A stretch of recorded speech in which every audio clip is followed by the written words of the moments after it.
ओम अरहम।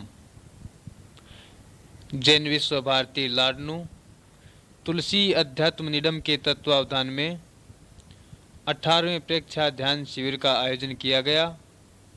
युग प्रधान आचार्य श्री तुलसी के सानिध्य में प्रवचनकार युवाचार्य महाप्रज्ञ जी को सुनिए। विषय जीवन विज्ञान और सामाजिक जीवन। दिनांक 18 नवंबर 1980। स्थान प्रज्ञा प्रदीप।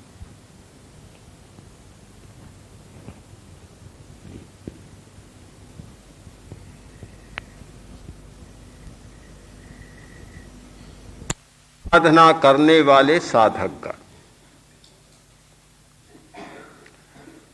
जीवन की दो पद्धतियां हैं, वैयक्तिक जीवन और सामाजिक जीवन।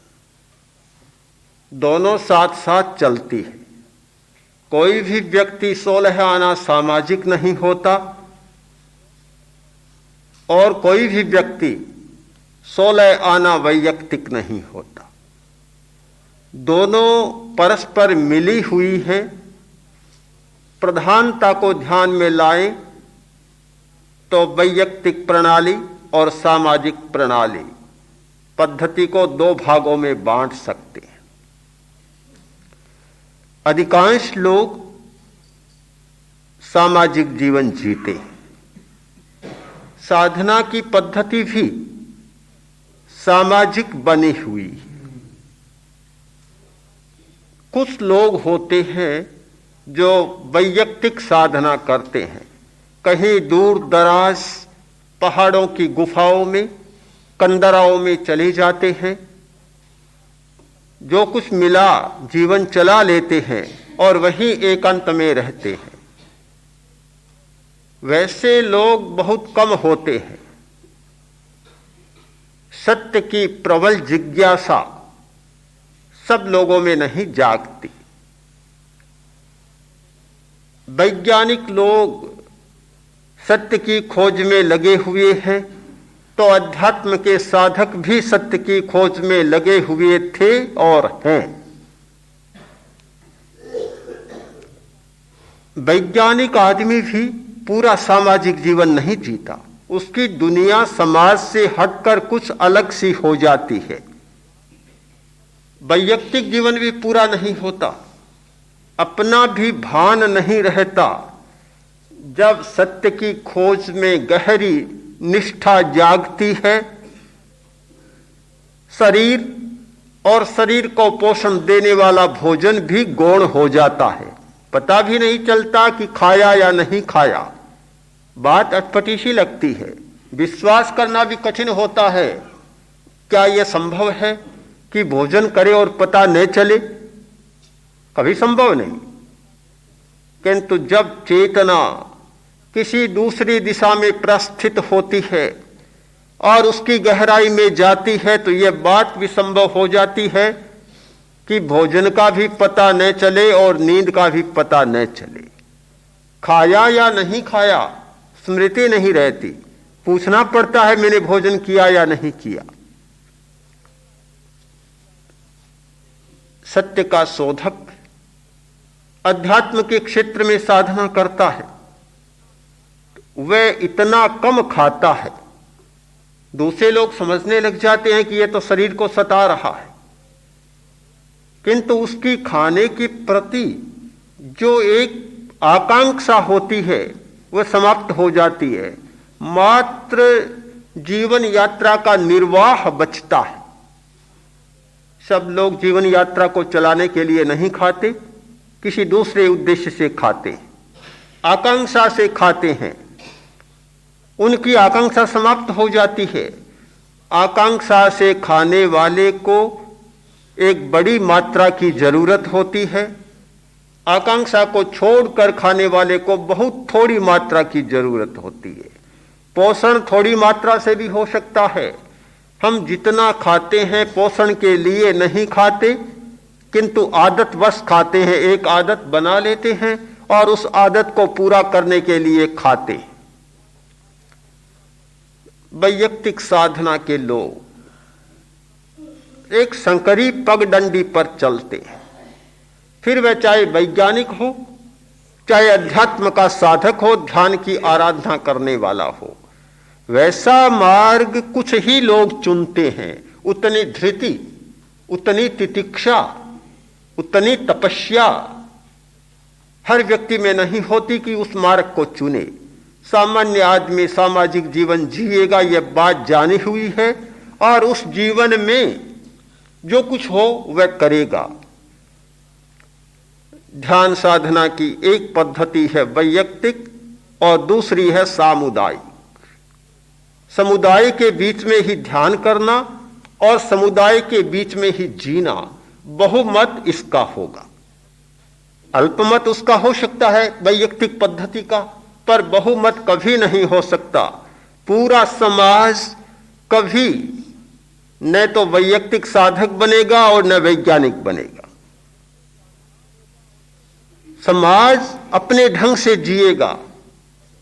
हमारी ध्यान की पद्धति जिसका अभ्यास कर रहे हैं, यह वैयक्तिक पद्धति हो सकती है आगे जाकर, किंतु मुख्यतः सामुदायिक पद्धति है और सामाजिक जीवन को प्रभावित करने वाली है। लोग ध्यान करते हैं, स्वयं को संतोष मिला, तृप्ति मिली, प्रीति मिली, सुख मिला, बस काम हो गया। यदि इतना ही मानकर चलते हैं तो काम बनेगा नहीं। उनकी दृष्टि इस बात पर अटकनी चाहिए कि ध्यान के द्वारा जीवन बदले, जीवन की धारा बदले, आचार बदले, व्यवहार बदले, आस्था बदले। सबसे पहले आस्था बदले। एक ध्यान न करने वाला व्यक्ति, एक ध्यान करने वाला व्यक्ति, दोनों की आस्था में बहुत बड़ा अंतर होता है। ध्यान चाहे सामुदायिक हो, आखिर सत्य की खोज तो है ही, इसमें कोई संदेह नहीं। सत्य की खोज, उसकी जिज्ञासा न जागे तब तक ध्यान की रुचि भी पैदा नहीं होती। कुछ अज्ञात को ज्ञात करने की भावना जागती है, अपने भीतर में क्या है यह जानने की भावना जागती है, अपने भाग्य को जानने की भावना जागती है, और अपने भाग्य को बदलने की जिज्ञासा भी पैदा होती है। तब कहीं मनुष्य ध्यान के मार्ग में प्रवृत्त होता है। ध्यान करने वाले लोगों के सामने एक प्रश्न चिन्ह है और उन्हें उस प्रश्न चिन्ह पर गंभीरता से ध्यान केंद्रित करना है। यदि ध्यान के द्वारा कोई शक्ति नहीं जागी, ध्यान के द्वारा जीवन की कोई भी रेखा नहीं बदली, पुरानी रेखा नहीं मिटी और नई रेखा नहीं खींची गई, तो फिर लोग नहीं समझेंगे ध्यान का मूल्य, करने वाला भी पूरा मूल्य नहीं समझ पाएगा। प्रत्येक प्रवृत्ति की कसौटी समाज में होती है, मूल्यांकन समाज में होता है। वैयक्तिक मूल्य नहीं होता, वैयक्तिक कसौटी नहीं होती। ध्यान के द्वारा कुछ बदलना चाहिए। प्रेक्षा ध्यान की पद्धति एक वैज्ञानिक पद्धति है,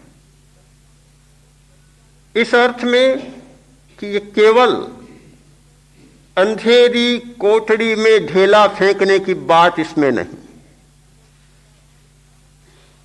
पूरे विज्ञान के साथ ये चलती है। कारण और परिणाम दोनों का स्थान इसमें है।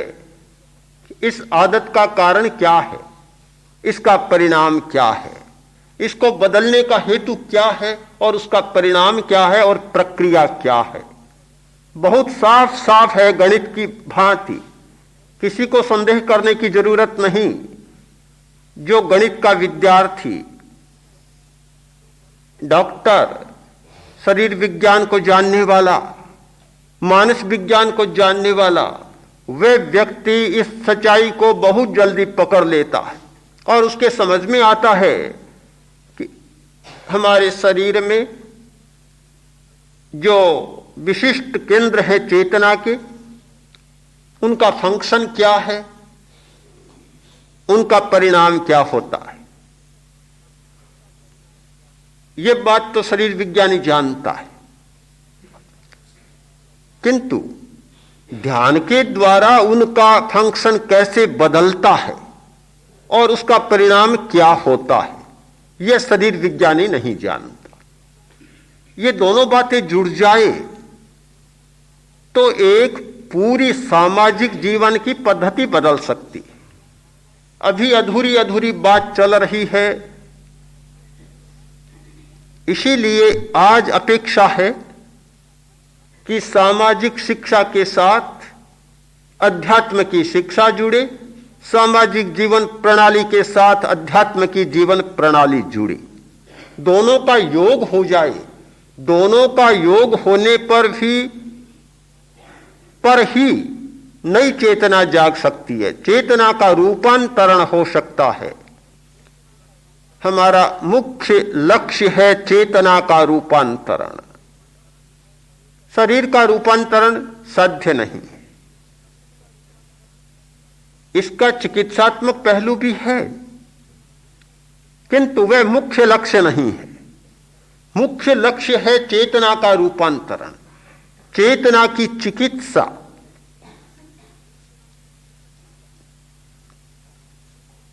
ध्यान के द्वारा यह स्थिति प्राप्त होती है। हम परीक्षा करें, चेतना जागी या नहीं जागी। एक बार शिविर में ध्यान करने वाले व्यक्ति की चेतना में कोई रूपांतरण हुआ या नहीं हुआ, उसकी आस्था बदली या नहीं बदली, इसकी कसौटी भी जरूरी होती है। गुरु ने 3 शिष्यों को ध्यान कराया, शिक्षा दी, कुछ समय बीता, सोचा परीक्षा ले लूं, चेतना बदली या नहीं बदली। तीनों को बुलाया और कहा इस रास्ते से जाओ। सामने कंटीली बाढ़, कांटे बिखरे हुए, गुरु ने आदेश दिया इस रास्ते से जाओ। पहला शिष्य विनीत बहुत हो गया, समर्पण उसमें जाग गया, समर्पण की चेतना जाग गई। ध्यान का एक परिणाम जागा पर अधूरा जागा, समर्पण की भावना जाग गई। उसने सोचा गुरु का आदेश कहे तो कुएं में भी गिर जाए शिष्य, तो कंटीली बाढ़ पर चलना कौन सी बड़ी बात है। सूलों पर चला गया, पैर लहूलुहान हो गए पर चला गया। दूसरे शिष्य में चेतना का रूपांतरण नहीं हुआ था। उसने सोचा यह भी कोई गुरु है क्या, गुरु कोई ऐसा आदेश दे सकता है कि कंटीली बाढ़ से चली जाओ। निर्मम और निर्दय गुरु है, ऐसे गुरु की आदेश को मैं स्वीकार नहीं करूंगा। क्या मैं बुद्धिमान प्राणी हूं, ऐसी बातें मानने के लिए पैदा हुआ हूं, इसीलिए पढ़ा लिखा हूं, इसीलिए इस साधना में आया हूं। मैं नहीं स्वीकार करूंगा, गुरु 1000 बार कहे जाए। बैठ गया, नहीं गया। तीसरा शिष्य आया, देखा बड़ा कठिन काम है कांटों पर चलना, और बड़ा कठिन काम है कि गुरु के आदेश होने पर नहीं चलना। दोनों बातें बड़ी कठिन है, क्या किया जाए। तत्काल गया, बुहारी लाया, सारे कांटे रास्ते के साफ कर दिए और चला गया। कसौटी हो गई, किसकी चेतना कितनी बदली पता चल गया। हमारी चेतना जब बदलती है तो व्यवहार बदल जाता है। अहिंसा का विकास हुआ, सत्य का विकास हुआ। जैन धर्म ने अहिंसा पर बहुत बल दिया, अपरिग्रह पर बहुत बल दिया। दूसरे धर्म भी अहिंसा और मैत्री पर बल देते हैं। इतना बल देने पर भी अहिंसा का विकास जितना चाहिए उतना नहीं होता। अपरिग्रह का विकास भी जितना चाहिए था उतना नहीं हुआ। क्यों? एक प्रश्न है, क्यों नहीं हुआ?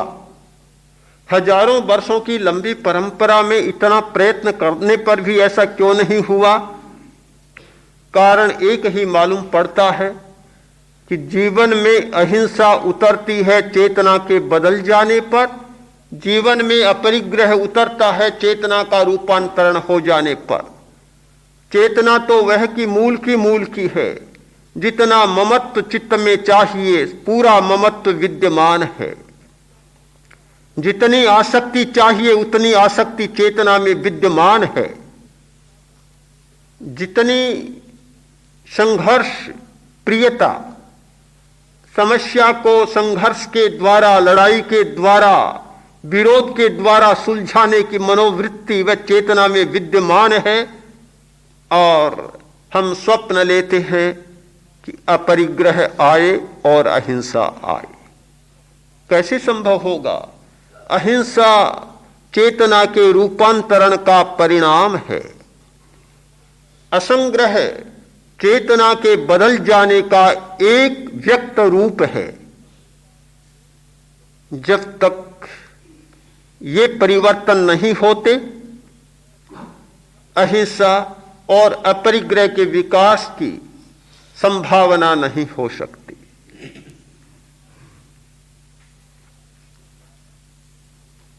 जो व्यक्ति ध्यान करने वाला है, जिसकी चेतना बदली है, उसकी आस्था बदल जाएगी। आस्था का पहला आधार यह होगा कि मुझ में असीम शक्तियां हैं, यह विश्वास जागेगा। सबसे पहला परिणाम यह कसौटी होगी। ध्यान का अभ्यास कर लेने पर भी जिसकी मन की दुर्बलता नहीं मिटी, तो समझ लेना चाहिए कि ध्यान को पकड़ा नहीं इसने और ध्यान ने इसको नहीं पकड़ा। दोनों में संबंध जुड़ा नहीं। अपनी शक्तियों में विश्वास होना। दूसरी बात, अपनी शक्तियों को जागृत करने में विश्वास होना। यह विश्वास जागना कि मैं अपनी शक्तियों को जगा सकता हूं। एक सरल प्रक्रिया अध्यात्म के आचार्यों ने प्रस्तुत की। कोई काम करना हो तो सबसे पहले इस पर ध्यान केंद्रित करो कि मुझ में असीम शक्तियां हैं। इस पर ध्यान केंद्रित करो। 10 मिनट के लिए केवल इस पर ध्यान केंद्रित करो कि मुझ में असीम शक्तियां हैं। फिर दूसरे 10 मिनट में ध्यान केंद्रित करो कि मेरी शक्तियां जाग उठी हैं, सक्रिय हो गई हैं। फिर तीसरे दशक में इस पर ध्यान केंद्रित करो कि मैं अपनी शक्ति का प्रयोग कर सकता हूं और अपनी समस्या को सुलझा सकता हूं। 3 चरण में प्रयोग होगा। समय आधा घंटा का लगेगा, किंतु कार्य में यदि 10 घंटा लगने हैं तो 5 घंटा में ही काम हो जाएगा। कार्य करने में यदि पूरे 6 महीने लगने हैं तो शायद 2 महीने में ही काम हो जाएगा। मन की दुर्बलता जहां आती है, सद सकने वाला कार्य भी अशक्य बन जाता है। मन की प्रबलता आती है तो असंभव लगने वाला काम भी संभव बन जाता है। साधुवाद देना चाहिए आज के वैज्ञानिक को। कभी हार नहीं मानता, कभी पराजित नहीं होता। अनेक पीढ़ियां खप गई, पर आगे से आगे विकास करती जा रही है, खोजती जा रही है। एक समस्या को ले लिया, छोड़ा नहीं, अंत तक नहीं छोड़ा। कितने लोग अपने प्राणों की आहुति दे देते हैं पर समस्या से मुंह नहीं मोड़ते। कितना बड़ा साहस और कितनी बड़ी धृति है। एक सन्यासी से कोई भूल हो गई, पकड़ा गया। आया,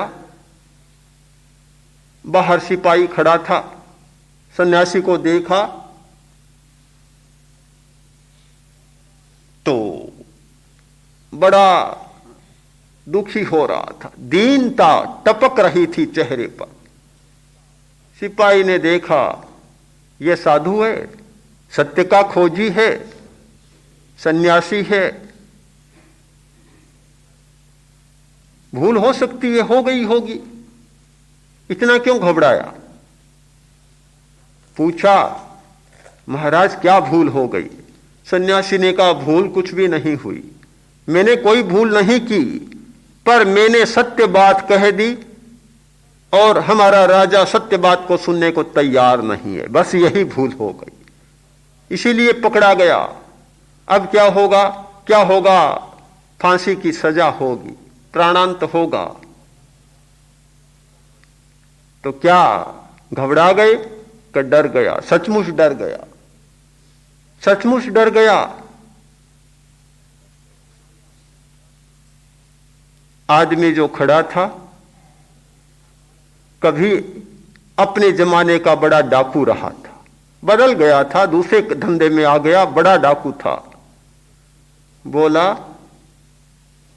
महाराज बड़े साधु बने, मुझे देखो, ये देखो शरीर, कितने घाव चिन्ह पड़े, कितने घावों के चिन्ह है, इतनी मार सही, इतनी बार कारावास में गया, लाठियां सही, चोटें सही, सब कुछ सहा, फिर भी डकैती छोड़ने की बात मन में नहीं सोची। तुम अच्छे साधु हुए, थोड़ी सी कठिनाई सामने आई और सोच रहे हो कि बात को बदल दूं और मुकर जाऊं। मैंने नहीं कहा कह दूं। बहुत कठिन होता है सहन करना, धैर्य रखना, बड़ी समस्या होती है। जब तक चेतना नहीं बदलती तब तक यह स्थिति संभव नहीं बनती। ध्यान का बड़ा परिणाम है आस्था बदलना, शक्ति पर भरोसा होना, शक्ति का प्रयोग करना। दूसरी बात, सामाजिक जीवन में जीते हैं, वहां संघर्ष अनिवार्य है। कभी नहीं हो सकता कि सामाजिक जीवन जिए और संघर्ष न हो, असंभव कल्पना है। निश्चित है दो का होना और टकराना। दो होने का मतलब ही है टकराना। दो बर्तन भी टकरा जाते, कभी कभी दो हाथ भी टकरा जाते, अपने हाथ, खुद के हाथ। आदमी कपड़ा धोता है, हाथ टकरा जाते हैं और नख चामड़ी को छील देते हैं, लहू आ जाता है। एक हाथ का नख दूसरे हाथ की चमड़ी को छील देता है। बेचारे नख का कोई दोष नहीं। दो होने का मतलब ही है टकराना। कभी संभव नहीं कि दो हो और न टकराए। तो सामाजिक जीवन में संघर्ष अनिवार्य है। साधना करने वाले व्यक्ति की चेतना बदल जाती है, उसकी आस्था बदलती है, तो आस्था का आधार यह बनता है कि सद्भावना और सहमति के द्वारा समस्याएं सुलझाई जा सकती है। संघर्ष की बात मन से टल जाती, हट जाती है, निकल जाती है। वह सीधा यह नहीं सोचता कि यह हो गया तो अब संघर्ष मोल ले। संघर्ष करना है और संघर्ष के सिवाय कोई उपाय नहीं। थोड़ी सी कुछ गड़बड़ हुई, सीधे अदालत में जाएं। थोड़ी सी कुछ गड़बड़ हुई, गालियां बकें। थोड़ी सी कोई स्थिति बनी, मारपीट करें या मार डालने की भी सोचें। एक यह रास्ता है। दूसरा रास्ता है समस्या को सुलझाने का, सद्भावना का विकास करना और सहमति का विकास करना। ध्यान करने वाला व्यक्ति सहमति और सद्भावना की चेतना को जगा लेता है, इसलिए उसका पारिवारिक जीवन भी सुखी बन जाता है। हमें पता है अनेक लोगों ने ध्यान के द्वारा अपनी चेतना को बदला और उनका पारिवारिक जीवन सुखी बन गया। मैंने स्वयं अनेक बहनों से सुना कि एक दिन मेरा घर नारकीय था और आज मेरा घर स्वर्ग बन गया, चेतना परिवर्तन के द्वारा। तो यह सौहार्द, सद्भावना और सहमति की बात जागे। ध्यान का अभ्यास करने वाला व्यक्ति समाज को या किसी व्यक्ति को अपने गुलाम की भांति नहीं देखता, नौकर और कर्मचारी की भांति नहीं देखता, उसकी दृष्टि बदल जाती है। अधिकांश कलह इसलिए होते हैं कि अहंकार को चोट पहुंचती है। पारिवारिक झगड़ों, कर्मचारियों के झगड़ों, अपने नौकरों से झगड़ों में मुख्य कारण मिलेगा दूसरे के अहंकार को चोट पहुंचाना। और आदमी को इस बात में बहुत रस है। जितना रस रसगुल्ला खाने में नहीं है, उतना रस दूसरे के अहंग को चोट पहुंचाने में बहुत बड़ा काम मानता है। और जो दूसरे के अहंकार को चोट पहुंचा देता है वह समझता है कि मैं तो बहुत बड़ा आदमी बन गया। अधिकांश लड़ाइयों के पीछे खोजा जाए तो पता चलेगा कि कोई बड़ी बात की लड़ाई नहीं है, कोई उद्देश्यपूर्ण लड़ाई नहीं है, कोई मुद्दा भी नहीं है। बस एक व्यक्ति ने दूसरे व्यक्ति के चोट पहुंचाई, फुफकारने लग गया। फुफकार जाते हैं, औरों की बात छोड़ दें। सांप भी तब काटता है जब उसके अहंकार को चोट लगती है, कोई पैर रख देता है, अन्यथा काटे या न काटे सीधा चला जाता है। शरीर पर से भी निकल जाता है, नहीं काटता। अनेक घटनाएं ऐसी होती हैं कि सांप शरीर पर चढ़ जाता है, इधर से आता है इधर से उतर जाता है, कोई हानि नहीं पहुंचाता। किंतु जब चोट करे कोई तो फिर बस नहीं है, फिर तो काटेगा। उसके अहंग को चोट लगे कि मैं विषधर और मुझे भी कोई पैर से छुए, पैर लगाए, चोट पहुंचाए, ये कभी उसको मान्य नहीं और संभव नहीं। ये अहंकार को चोट पहुंचाना। तो दूसरी वृत्ति है समता और मैत्री का अनुभव करना। छोटे से छोटे व्यक्ति को, अपने नौकर को, अपने कर्मचारी को, अपने किसी भी छोटे व्यक्ति को एक मनुष्य की दृष्टि से देखना, चैतन्य की दृष्टि से अनुभव करना, सारी समस्या सुलझ जाती है। अवमानना और अवज्ञा का भाव बहुत प्रबल होता है। जाने अनजाने हम व्यक्तियों की अवमानना कर देते हैं। इतिहास को देखें, पृष्ठ बदलें, पता चलेगा राजा ने सत्ता के मद में एक छोटे से कर्मचारी की अवमानना कर दी, एक छोटे से नागरिक की अवमानना कर दी। परिणाम यह हुआ कि सारी सत्ता को उलटना पड़ा और राजा को, सम्राट को पदच्युत होना पड़ा। चाणक्य कौन सा बड़ा था? कोई बड़ा नहीं था, बिल्कुल बड़ा नहीं। और यदि राजा के द्वारा उसकी अवमानना नहीं होती तो शायद इतना बड़ा युद्ध भी नहीं होता और नंद वंश का विच्छेद भी नहीं होता। किंतु अवमानना हुई। उस अकेले व्यक्ति ने, ब्राह्मण ने संकल्प किया कि जब तक नंद वंश का विच्छेद नहीं कर दूंगा तब तक ब्राह्मण की चोटी नहीं बनेगी। हम सामाजिक घटनाओं से, समस्याओं से चिंतित होते हैं, सोचते हैं कि समाज में इस प्रकार की घटनाएं घटती हैं, होता है, पर इस बात पर ध्यान नहीं देते कि जो सोचते हैं उनके मन में भी दूसरों को अवमानित करने की बात निकलती नहीं है। जहां भी बस चलता है, अपना आधिपत्य होता है, अपनी प्रभुता होती है, वहां एक इस प्रकार का यह गुलाबी नशा छाता है आदमी पर। उसे इस बात का भान ही नहीं होता कि मेरा व्यवहार दूसरों के प्रति कैसा हो रहा। ध्यान करने वाले व्यक्ति का व्यवहार सारा क्रम बदल जाता है। तो ध्यान के ये परिणाम होने चाहिए, परिणाम आना चाहिए। कितना क्रोध कम हुआ,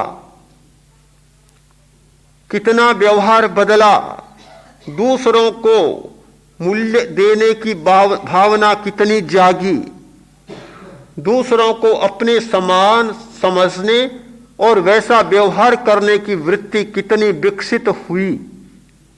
ये परिणाम सामने आते हैं तो समझना चाहिए कि 2 बार ध्यान का प्रयोग किया, 3 बार किया और निरंतर किया और कुछ हुआ।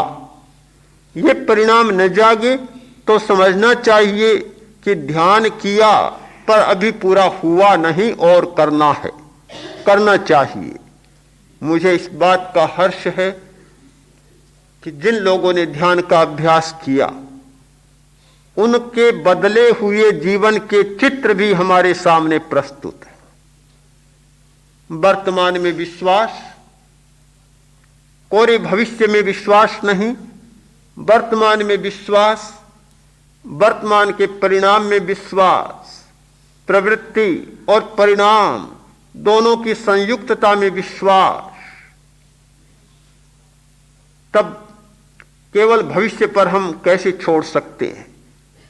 ध्यान की धारणा ऐसी नहीं, अभ्यास करते जाएं और एक बिंदु कोई आएगा कि बदल जाएंगे। ध्यान की धारणा यह है कि आज करें और आज भी लगना चाहिए कि कुछ भीतर में परिवर्तन शुरू हुआ है, बाहर में नहीं आएगा एक साथ। भीतर की घटना एक साथ बाहर कभी नहीं आती, समय लगता है। बीमारी भीतर में हो जाती है, बाहर आने में महीने लग जाते, पता ही नहीं चलता। कोई भी घटना अच्छी या बुरी भीतर में घटित होती है, बाहर आने में काफी समय लगता है।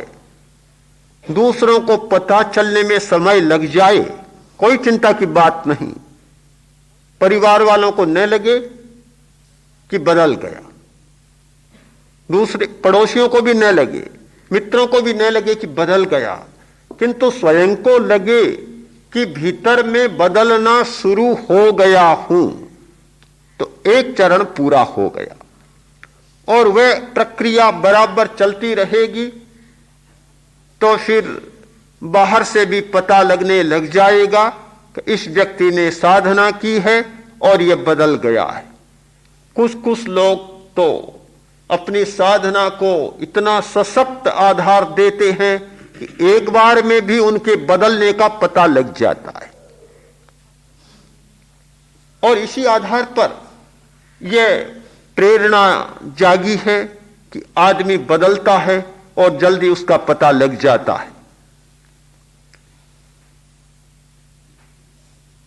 आचार्य भिक्षु ने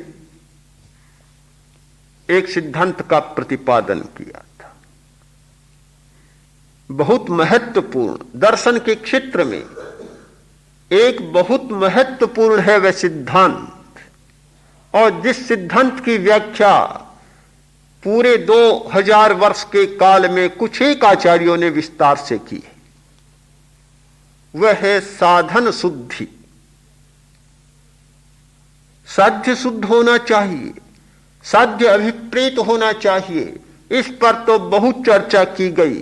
किंतु जहां साधन का प्रश्न था वहां यह मान लिया गया कि अच्छे साधन से हो तो अच्छी बात, और यदि अच्छे साधन से न होता हो काम तो बुरे साधन का भी उपयोग किया जा सकता है, क्योंकि हमारा साध्य अच्छा जैसे तैसे ये न के न प्रकार यह मान लिया गया था।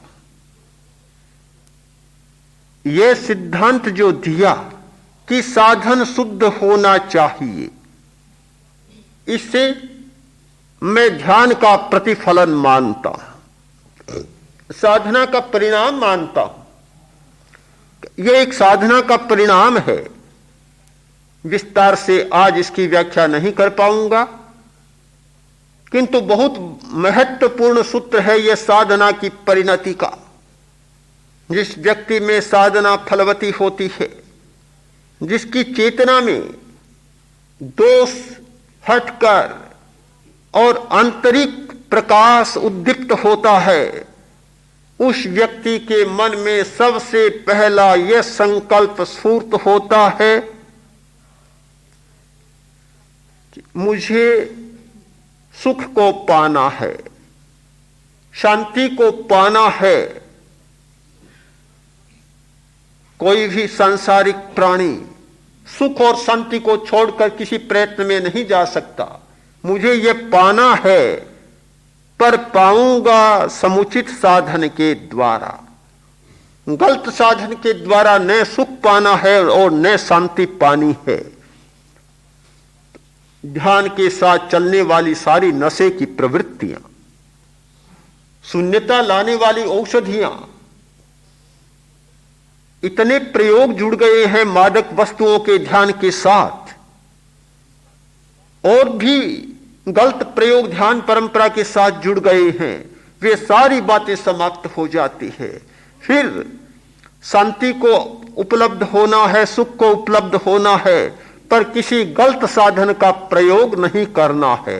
यह निश्चित विश्वास आत्मा में जाग जाएगा।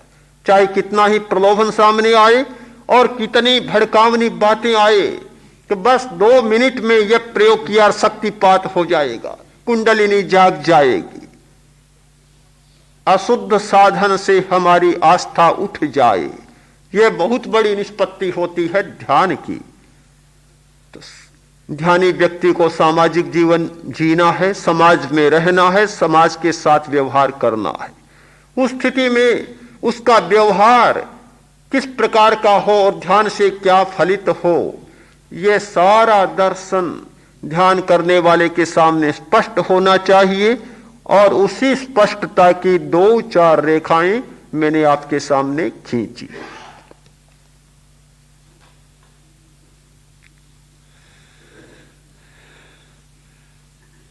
बहनों और भाइयों,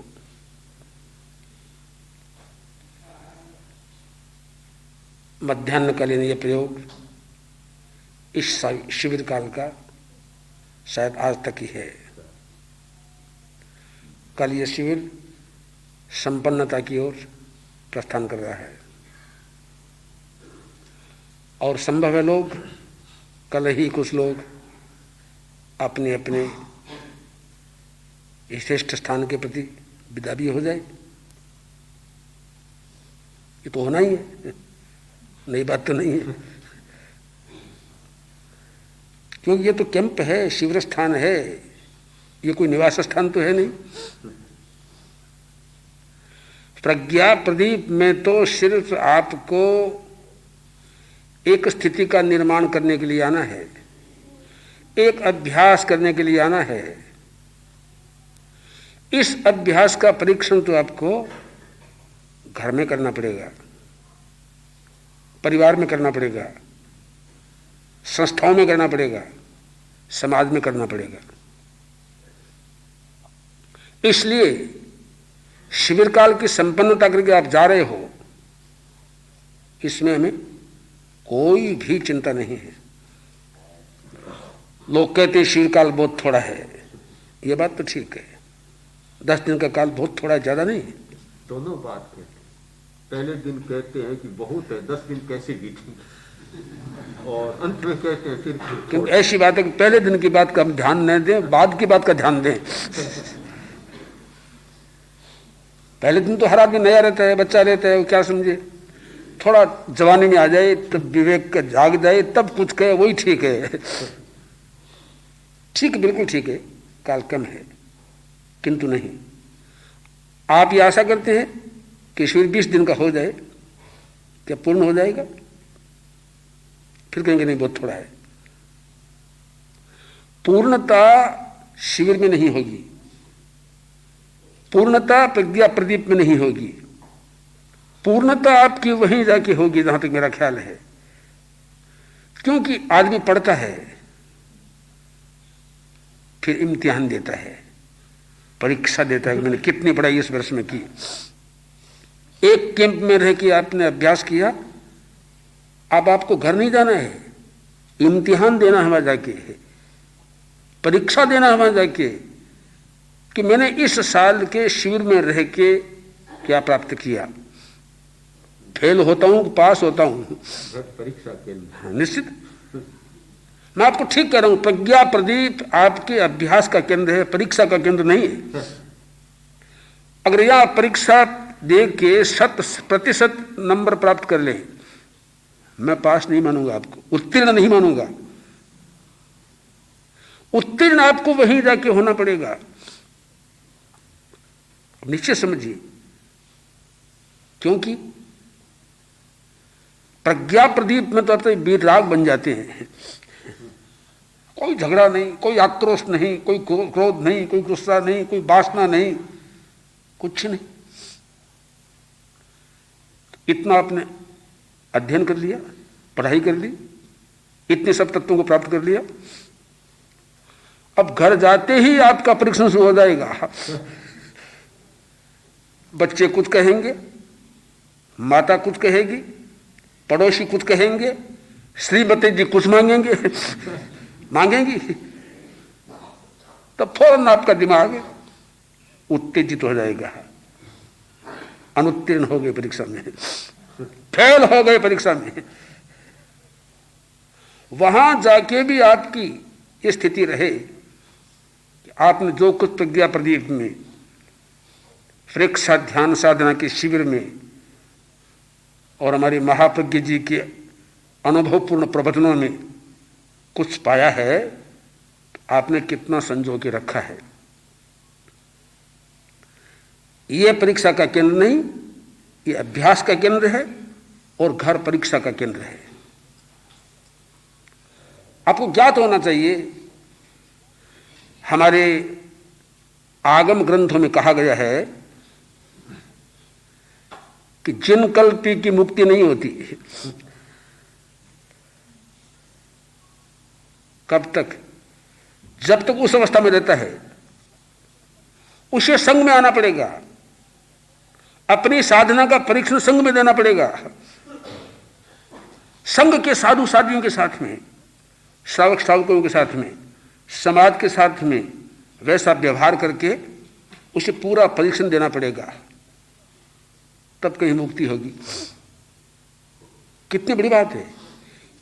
इसके अन्य अनेकों कारण हो सकते हैं। एक कारण यह तो निश्चित ही है, अकेला आदमी कुछ भी करे, आप कहेंगे प्रज्ञा प्रदीप में अरे अकेले ही हैं आप। प्रज्ञा प्रदीप में तो 100 आदमी है, 100 आदमी, लेकिन है अकेले अकेले ही। यहां आपकी कसौटी नहीं हो सकती। यहां तो मेरे कहने का इतना ही उद्देश्य है कि आप ऐसी शक्ति को प्राप्त करें तो किसी को दिखे नहीं, बिल्कुल ना दिखे। आप ऐसी शक्ति को प्राप्त करते रहें और ऐसी शक्ति को प्राप्त करके उसका प्रदर्शन नहीं परीक्षण वहां जाके हो, तब सब लोगों की समझ में आए कि इनका प्रज्ञा प्रदीप में परीक्षा ध्यान साधना शिविर में जाना सार्थक हो गया। इनका सार्थक नहीं, हम सबका वहां बैठे बैठे सार्थक हो गया। यह अकेला व्यक्ति हम सबकी शांति को खतरे में डाल देता था, अब ये वहां परीक्षा शिक्षा लेके आया है और ऐसी शिक्षा लेके आया है कि हम सबको शांति मिल गई, तब होगी ये बात। इसलिए एक बड़ी बात है, एक दोहा मुझे भी याद आया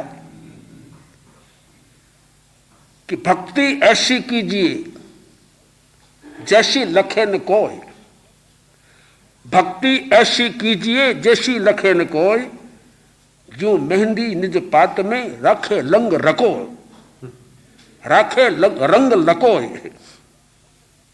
ऐसी भक्ति करो जिस भक्ति को कोई जान नहीं सके कितनी भक्ति की है, वहां जाके अपने आप प्रसिद्ध हो, बड़ी भारी भक्ति इन्होंने की है। मेहंदी में रंग है। आप मेहंदी के पत्तों को देखिए, रंग दिखता है क्या? दिखता कुछ है कुछ। मेहंदी के पत्तों के रंग दिखते कुछ भी आपको, पर वो रंग नहीं है, छुपा के रखती है अपने पत्तों में। और जो ही मेहंदी को हाथों पर अंकित किया, सूखी, उतरी, बाद में रंग का वो मेहंदी का ऐसा रंग होता है। आपकी भक्ति का, आपकी साधना का, आपके अभ्यास का भी ऐसा रंग हो, बोल के बतलाना नहीं पड़े, किसी के ज्ञान में आए नहीं, किंतु जब आपके साथ में व्यवहार हो, वो व्यवहार आपका ऐसा रंगीला हो, सब लोग देखे हाँ इसका नाम भक्ति, इसका नाम साधना है। अन्यथा बहाने बहुत होते हैं, कोई भी कैसा ही बहाना बना सकता है, वो ठीक नहीं। बहाने बनने में कोई दिक्कत नहीं पड़ती वो तो बच्चों का काम है। एक विद्यार्थी स्कूल में बहुत लेट आया, टाइम को लांग के आया, खेलकूद में लग गया और किसी बात में लग गया। लेट आया तब अध्यापक ने पूछा, करे बच्चे इतने लेट क्यों आया? बोले कोई लेट करना चाहता नहीं था, आपके उपदेश ने मुझे लेट कर दिया। अध्यापक ने कहा मैंने ऐसा उपदेश दिया? तो बिल्कुल, कल आपने एक ऐसा उपदेश दिया और मैंने उपदेश को अक्षर से स्वीकार कर लिया, उस कारण से आज मुझे लेट होना पड़ा। अध्यापक ने कहा ऐसी क्या बात मैंने कही? बोला आप भूल गए,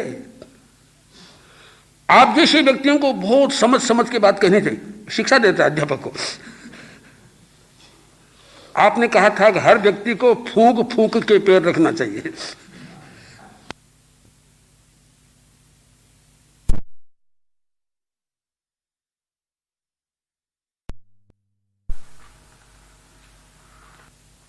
मैंने उसको पकड़ लिया, मैंने कहा कल ऐसा ही करूंगा। मैं घर से चला तो नीचे फूंक के पैर रखना शुरू किया, मिट्टी उड़ी, आंख में गिर पड़ी, आंखें लाल हो गई, वापस घर जाना पड़ा। बड़ी मुश्किल से आंख को ठीक करके आया हूं। मैं विलंब करना नहीं चाहता, किंतु आपकी शिक्षा ने मुझे विलंबित कर दिया। यह बहानाबाजी है। इसका अर्थ यह क्या फूंक फूंक दे के चलो तुम, ये बातें नहीं है। वास्तव में तत्व यह है कि जो यहां शिक्षा प्राप्त हो, जीवन के लिए वो जीवन स्पर्शी हो। आज की बात बहुत अच्छी बात यह थी कि वास्तव में ही आदमी व्यक्ति नहीं है एकदम, जितना व्यक्ति है उतना ही सामाजिक है। अगर केवल व्यक्ति समझ के आदमी चलता है तो भूल करता है, और केवल सामाजिक समझ के चलता तो भी भूल करता है। व्यक्ति भी है, सामूहिक भी है, ये दोनों भूलें हो रही हैं। हाँ, एकांकिता दोनों प्रकार की भूल हो रही है। इन दोनों भूलों से हम अलग हटके चले तो ही हम भला कर सकते हैं। हमको भी बहुत प्रसन्नता होती है कि हमारे इस कैंपस में कितने लोग आके कितनी साधना कर रहे हैं, किंतु हमको उससे भी अधिक प्रसन्नता तब होती है जब हम देखते हैं, आपकी प्रशंसा सुनते हैं, आपकी कीर्ति सुनते हैं, आपके घर वालों से, आपके मित्रों से, आपके पड़ोसियों से, आपके साथ व्यवहार करने वालों से, कि कैंप में क्या आया, इसका तो जीवन में बिल्कुल चेंज हो गया, गुस्सा करना भूल गया, चिड़चिड़ापन भूल गया, बड़ा सहनशील बन गया। ये सब चीजें हम वहां से सुने तब हमको इससे भी ज्यादा हर्ष होगा। मैं तो बराबर कहा करता हूं कि साधना आपकी कैसी फलित हुई, ये आपकी आत्मा तो कहेगी, किंतु पास पड़ोस का वातावरण पहले कह देगा। और जब तक पास पड़ोस के वातावरण में कोई अंतर नहीं आता तो फिर आपको साधना करना होगा, फिर करना होगा, फिर करना होगा। तब तक करना होगा जब तक उसमें परिवर्तन न आ जाए। इसलिए मैं हमारे सभी श्रद्धालु श्रद्धासिक्त साधकों से यही बात कहना चाहता हूं, और आपको भी नहीं, मैं अपने साधु साधियों से भी, मैं अपने आप से भी यही बात कहना चाहता हूं कि मेरी साधना तभी सफल है कि वैसा प्रसंग आए फिर मैं विचलित नहीं बनूं, वैसे प्रसंग में भी मैं अपनी साधना को तद्वत रख सकूं, तब मेरी साधना सफल है। वही बात आपके लिए है। बहुत ही यशस्वी कार्यक्रम हमारे संघ में प्रस्तुत हुआ है परीक्षा ध्यान साधना का, और इस कार्यक्रम को अपने हम जीवन में साक्षात करें और फिर जन जन में साक्षात करने का प्रयत्न करें, तब हम अपने इस कार्य से संतुष्ट होंगे और हमारी संतुष्टि बढ़े, आपका जीवन स्पष्ट बने। इन्हीं शब्दों के साथ में सबके प्रति शुभकामनाएं। एक महत्वपूर्ण सूत्र है, उस पर ध्यान देने जरा। पूरे प्रवचन से जो फलित होता है कि सामान्यतः शिक्षा के क्षेत्र में, क्यों शिक्षा की चर्चा थी शिविर में ज्यादा, शिक्षा के क्षेत्र में यह है कि पढ़ने का समय लंबा होता है, परीक्षा का समय छोटा होता है। 7-8 महीना पढ़ते हैं तो महीने भर परीक्षा देते हैं। और आचार्यवर ने सूत्र यह दिया कि 10 दिन का प्रशिक्षण और 12 मास का परीक्षण। परीक्षा के लिए 12 महीने लगेंगे और प्रशिक्षण का मात्र 10 दिन का है। ये सूत्र आप नोट कर लें कि 10 दिन का प्रशिक्षण और 12 मास का परीक्षण, क्योंकि और अगर लेट आए तो 2 वर्ष का हो जाएगा। तो ये अपना है कि वर्ष में एक बार जो साधक है उनको भाग लेना है शिविर में। तब ठीक। तो 12 महीने तक पूरा परीक्षण चले और प्रशिक्षण 10 दिन। अर्हन्ते शरणं प्रवज्जामि, सिद्धे शरणं प्रवज्जामि, साधु शरणं प्रवज्जामि, केवलं धम्मं शरणं प्रवज्जामि। अर्हन्ते शरणं प्रवज्जामि, सिद्धे शरणं प्रवज्जामि, साधु शरणं प्रवज्जामि, केवलिपं रक्तं धम्मं शरणं प्रवज्जामि। अर्हन्ते शरणं प्रवज्जामि, सिद्धे शरणं प्रवज्जामि, साधु शरणं प्रवज्जामि, केवलिपं रक्तं धम्मं शरणं प्रवज्जामि।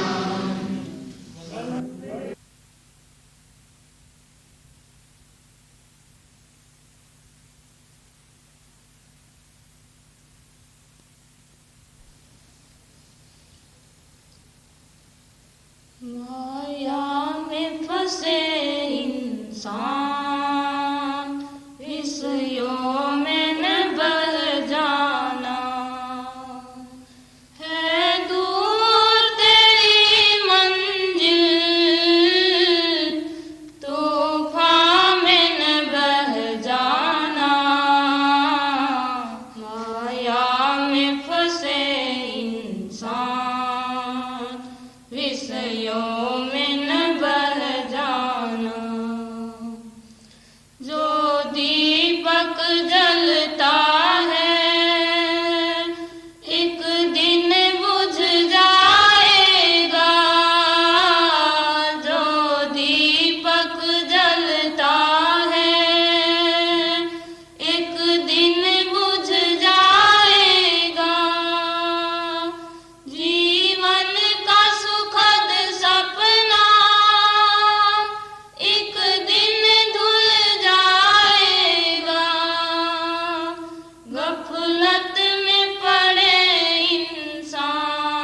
विषयों में न बह जाना।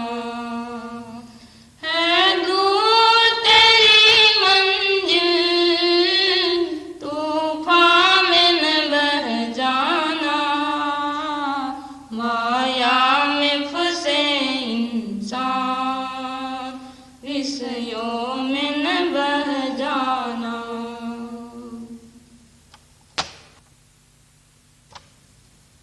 यदि भला किसी का कर न सको तो बुरा किसी का मत करना। अमृत की बूंद पिला न सको तो जहर हलाहल मत झरना। यदि भला किसी का कर न सको तो बुरा किसी का मत करना। देने लेने का नाम कहाँ, बातों से जी बहलाते हैं। मक्खी चूसों में नाम अमरदानी का अभिनय लाते हैं।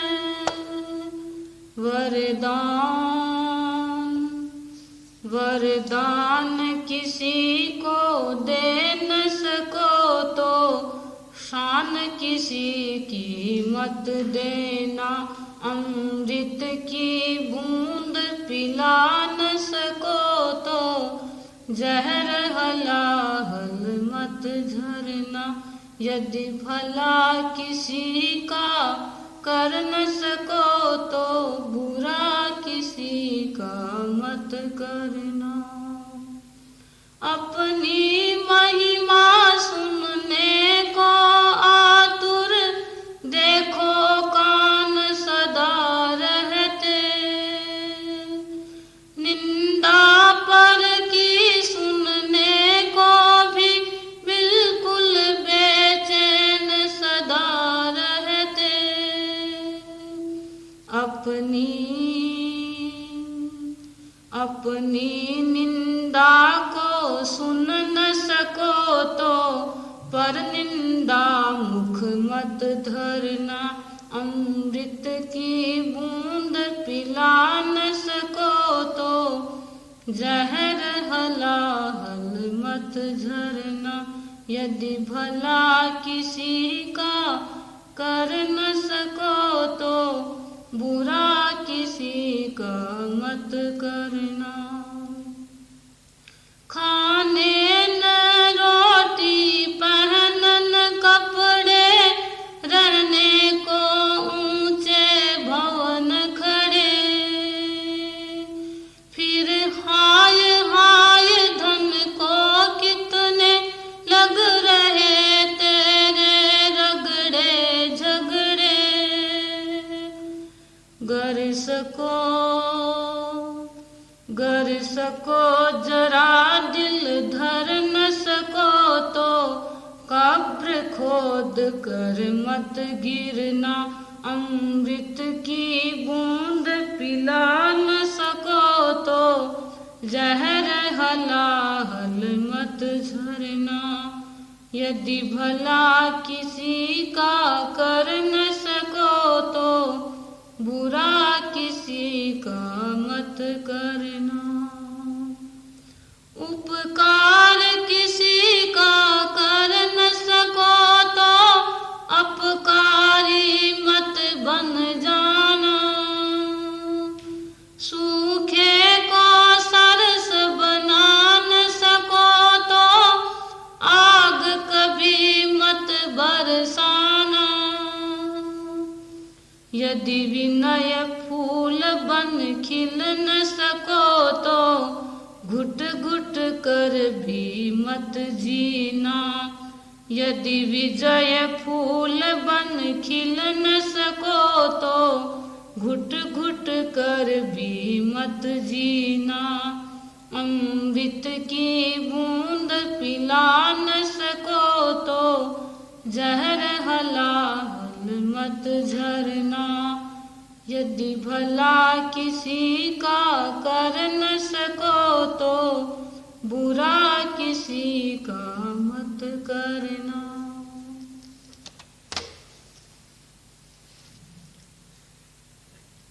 हे दयालु देव तेरी शरण हम सब आ रहे। हे दयालु शुद्ध मन से एक तेरा ध्यान हम सब ध्यान रहे। हे दयालु देव तेरी शरण हम सब आ रहे। हे दयालु मोह मद ममता के त्यागी वीतरागी तुम प्रभो। हम भी उस पथ के पथिक हो भावना यह भार है। हे दयालु देव तेरी शरण हम सब आ रहे। हे दयालु सद्गुरु में हो हमारी भक्ति सच्चे भाव से। धर्म रग रग में रमे उस ओर हम सब जा रहे। हे दयालु देव तेरी शरण हम सब आ रहे।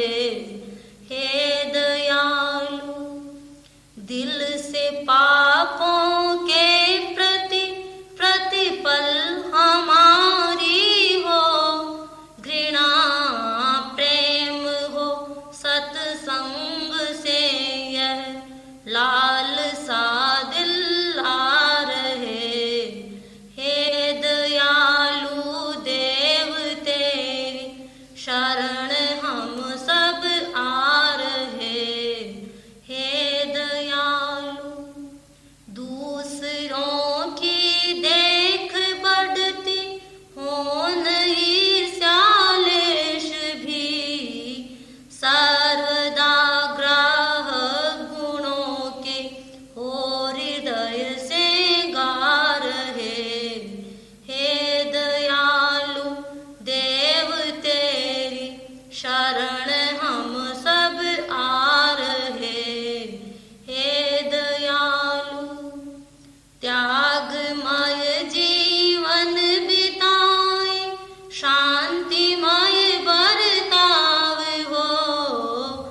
भाव हो समभाव तेरा पंथ तुलसी पार है।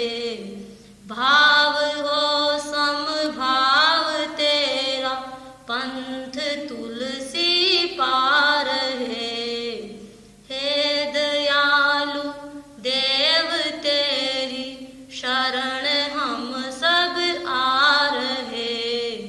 हे दयालु शुद्ध मन से एक तेरा ध्यान हम सब ध्यान रहे।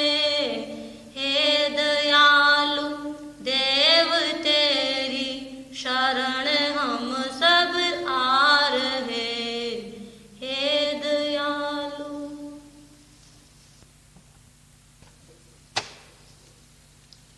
ओम अरहम गाए जा। ओम अरहम गाए जा। अरहम गा गा कर इस अरहम अरहम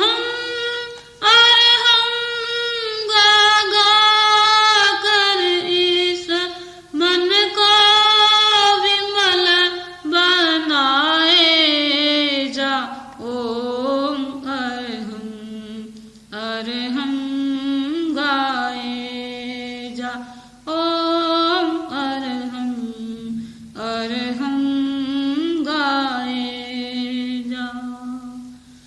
अरहम अरहम रटन लगाते भव भव के बंधन कट जाते।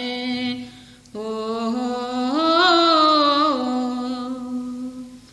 अंदर के और बाहर के, अंदर के और बाहर के क्लेशों को दूर हटाए जा। ओम अरहम अरहम गाए जा। ओम अरहम अरहम गाए जा।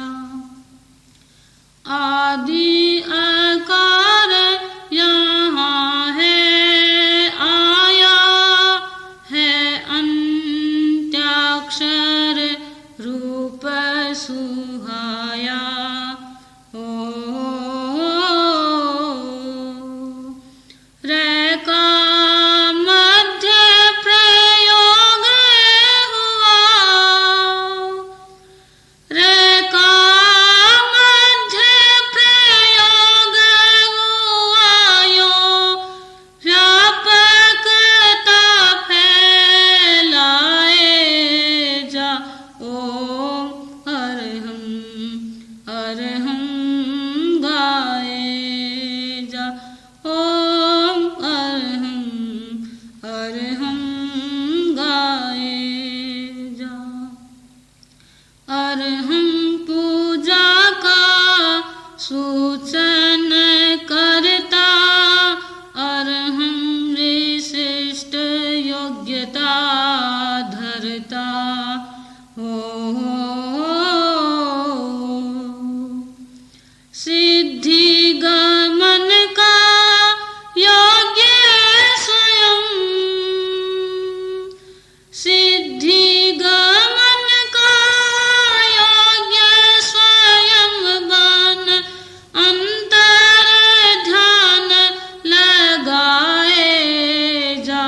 ओम अरहम अरहम गाए जा। ओम अरहम अरहम गाए जा। है आत्मा में अनहद शक्ति, करता जप उसकी अभिव्यक्ति। हो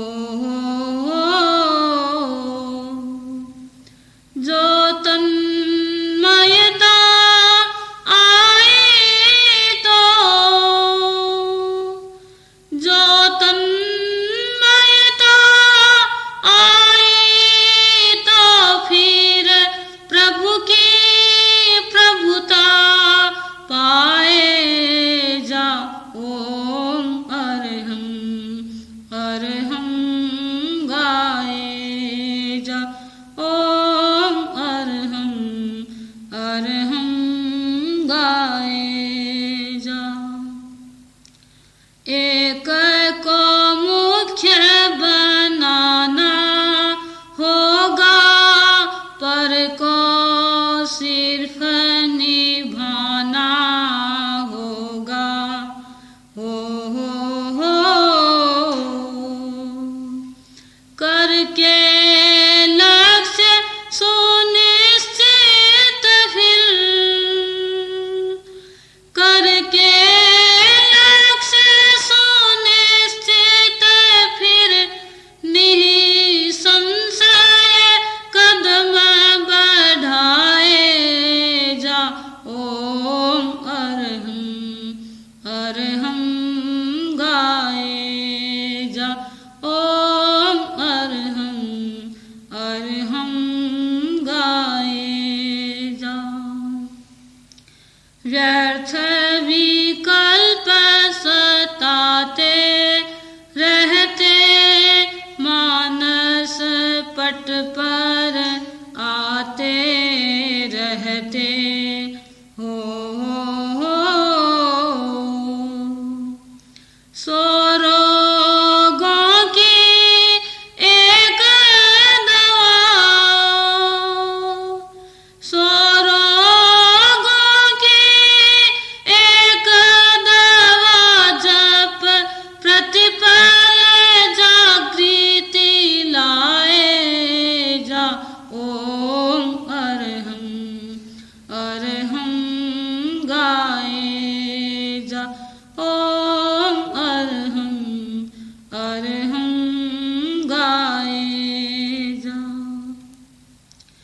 जब सांसों में यह जो